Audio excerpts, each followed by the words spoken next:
본문의 책 제목이 민수기입니다. 글자 그 자체를 보면 백성들의 수를 셈한다 이런 뜻입니다. 성경을 번역한 상당수 번역본들을 보면 이 본문의 책 제목을 다 이렇게 numbers, 그래서 숫자를 셈하는 책 이렇게 제목을 매깁니다. 그런데 실제로 이 책의 원 제목은 광야에서입니다. 출애굽한 이스라엘은 약속의 땅 가나안에 들어가기에 앞서서 반드시 이 광야를 지나야 됩니다. 광야는 죽음의 땅입니다.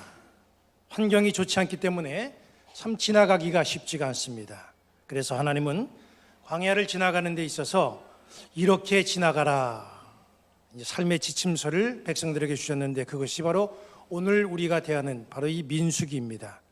오늘 우리는 출애굽해서 광야를 지나가는 수백만의 이스라엘 백성들에게 하나님이 어떤 삶의 지침을 내리시고 인도하시는지 이 인구 조사를 통해서 살펴보도록 합니다. 그리고 광야와 같은 이 인생길을 걸어가는 우리의 모습도 하나님이 그 옛날 이스라엘 백성들에게 주신 삶의 지침서를 잘 살펴보면서 차질 없이 주님의 나라를 향해서 전진해 나가는 아름다운 방법을 깨닫는 그런 소중한 시간이 되기를 간절히 바랍니다. 이스라엘은 광야에서 2번 인구조사를 합니다. 하나님이 인구조사를 하라고 그렇게 지시를 하셨기 때문에 그렇습니다. 첫 번째 인구조사는 1장부터 4장에 나옵니다. 민수기 1장 3절 4절을 보면 이스라엘 중 20세 이상으로 싸움에 나갈 만한 모든 자를 너와 아론은 그 진영별로 계수하되 각 지파의 각 조상의 가문의 우두머리 한 사람씩 너희와 함께 하게 하라. 여기 3절 말씀 보니까 싸움에 나갈 사람이 필요했던 거예요. 누구하고 싸워야 됩니까? 광야는 자연 환경만 척박한 게 아니에요. 맹수들만 그들을 위협하는 게 아닙니다. 이스라엘 공동체를 위협하는 족속들이 있었어요. 블레셋이 있었고 아말렉이 있었고 에돔, 모압, 암몬 이런 족속들이 있었습니다. 모두가 다 이스라엘에게는 위협적인 족속들이고 또 갈 길을 방해하는 족속들이에요. 하나님은 이들과 맞서 싸울 수 있는 용사들을 세우시기 위해서 인구조사를 명령하신 겁니다. 그리고 한 번 더 인구조사를 명하십니다. 두 번째 인구조사는 26장부터 36장에 나옵니다. 왜 또 인구조사를 명하셨습니까? 민수기 26장 54절은 이렇게 말씀하고 있습니다. 이 명수대로 땅을 나눠주어 기업을 삼게 하라. 장차 이스라엘이 광야를 지나서 가나안에 들어가게 되면은 가나안 족속과 싸워 이겨야 되지요. 그리고 지파별로 땅을 분배받아야 됩니다. 가나안 족속과 싸움을 위해서 그리고 지파별로 땅을 골고루 분배받기 위해서 또 한 번의 인구조사가 실시가 된 겁니다. 그래서 2번의 인구조사가 광야에서 실시가 됩니다. 첫 번째 인구조사는 광야에서의 삶을 위한 것이라고 한다면 두 번째 인구조사는 가나안에서의 삶을 위한 겁니다. 하나님은 이 광야와 같은 세상길에서 인구조사를 통하고 그리고 믿음의 용사들을 그 가운데에서 세우십니다. 저 영원한 약속의 나라, 주님의 나라를 위해서도 역시 인구조사하고 용사를 세우십니다. 오늘 임명받는 우리 모든 임원들이 바로 하나님이 인구조사를 통해서 부르신 영적인 용사들이다, 그렇게 생각하시면 됩니다. 그런데 말씀을 보니까 1차, 2차 인구조사를 통해서 하나님이 용사를 세워 가시는 이 과정에 보면은 3가지의 중요한 특징이 나와 있는 것을 볼 수가 있습니다. 먼저 1차 인구조사를 명하신 민수기 1장 3절을 다시 봅니다. 이스라엘 중 20세 이상으로 싸움에 나갈 만한 모든 자를 너와 아론은 그 진영별로 계수하되, 이렇게 말씀했죠. 2차 인구조사를 명하신 민수기 26장 2절은 또 이렇게 말씀합니다. 이스라엘 자손의 온 회중의 총수를 그들의 조상의 가문을 따라 조사하되 이스라엘 중에 20세 이상으로 능히 전쟁에 나갈 만한 모든 자를 계수하라 하시니, 그랬습니다. 여기서 어떤 공통점을 찾아볼 수가 있습니까? 첫 번째는 이스라엘 자손 중에서 용사를 세우라는 거예요. 이스라엘 자손 중에라고 하는 특징이 있습니다. 모세의 인도로 출애굽한 백성들, 광야길을 그래서 행진해 나가는 많은 사람들이 모두가 다 이스라엘 백성이 아닙니다. 출애굽기 12장에 보니까 하나님이 애굽에 10번째 재앙을 내리시고 애굽의 바로는 두 손 들고 항복하는 내용이 나오죠. 애굽 왕은 이스라엘 백성들을 애굽에서 내보냅니다. 그때의 상황을 출애굽기 12장 37절 38절은 이렇게 말씀합니다.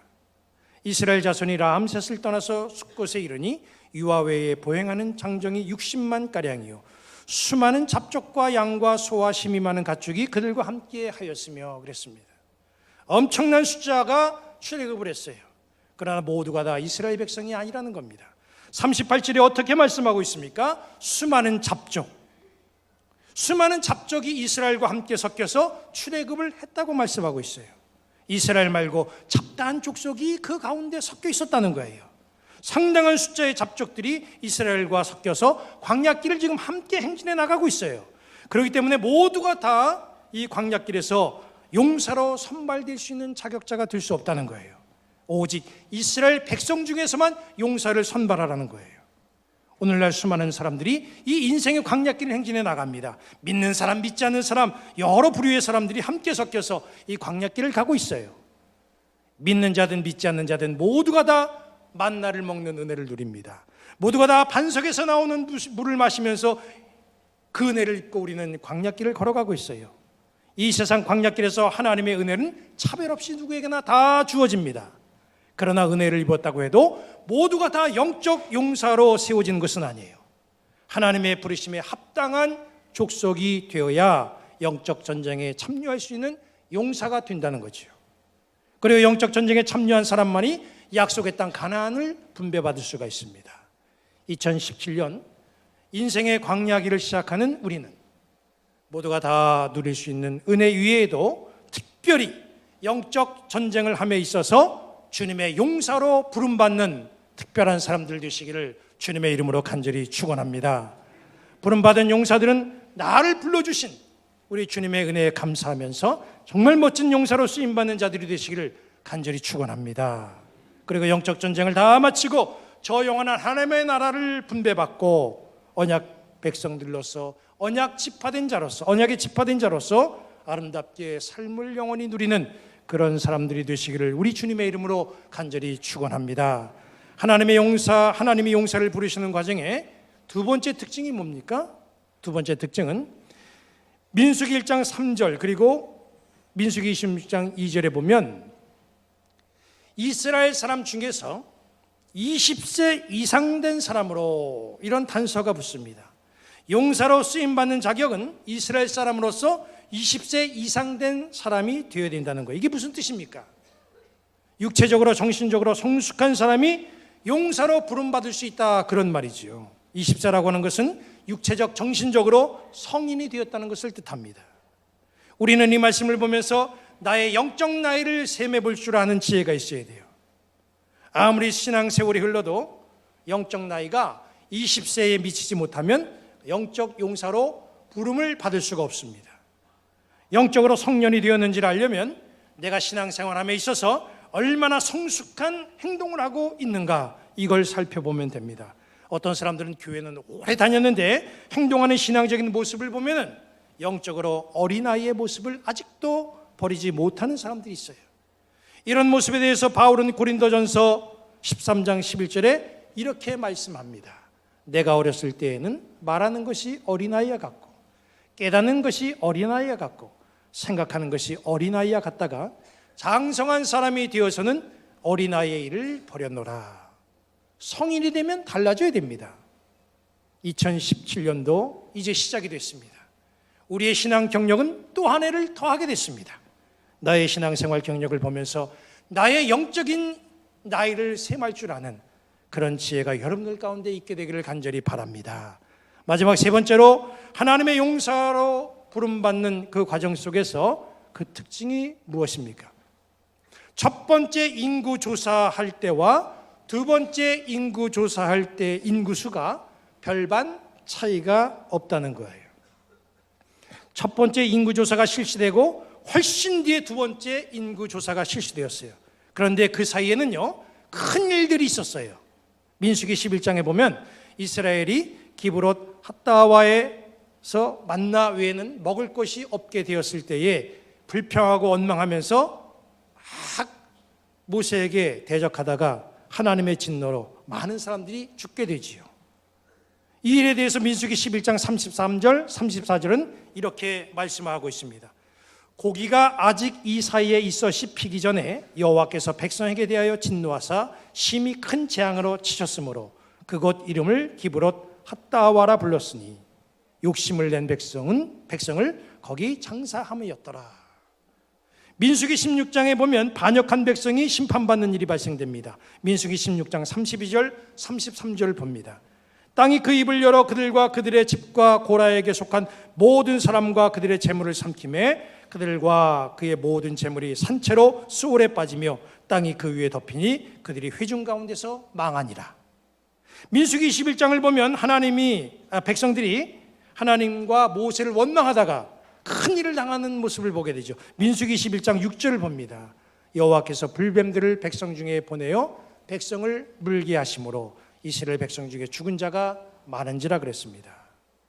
첫 번째 인구 조사가 마쳐진 다음에 2차 인구 조사를 하기 전까지 이런 엄청난 일들이 있었던 거예요. 이렇게 되면 이스라엘의 인구는 상당히 감소가 돼 있어야 됩니다. 사람이 부족해서 어떻게 일꾼으로 세움받을까? 어떻게 용사로 세워질까? 어떻게 20세 이상 된 사람으로 세워질 수 있을까? 쩔쩔매야 됩니다. 그런데 2차 인구조사 때 아무런 문제 없이 용사들이 선발되었고 가나안과 싸울 때에 아무런 차질 없이 싸울 수가 있었고 가나안을 접수할 수 있었고 그리고 거기에 정착할 수 있었어요. 이것은 말씀해 보면 1차 인구조사 때와 2차 인구조사 때 이 수적 차이가 별반 차이가 없었어요.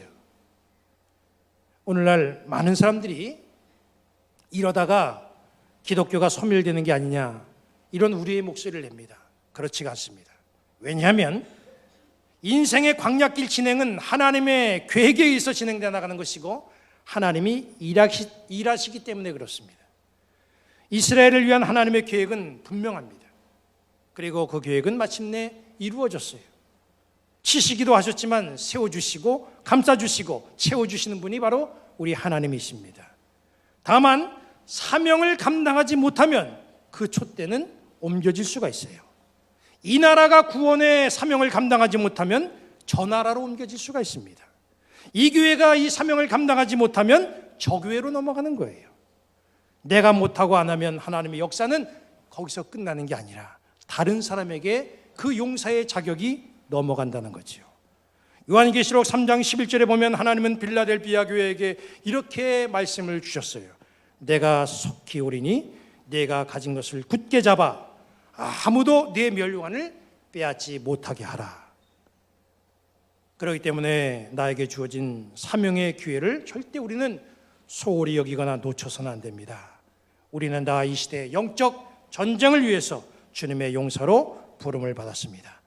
올해 2017년도 어떤 영적 전쟁이 일어날지 우리는 알 수가 없어요. 다만 부름받은 용사로서 영적 훈련을 잘 받고 있다가 유사시 그 역할을 감당하면 되는 거예요.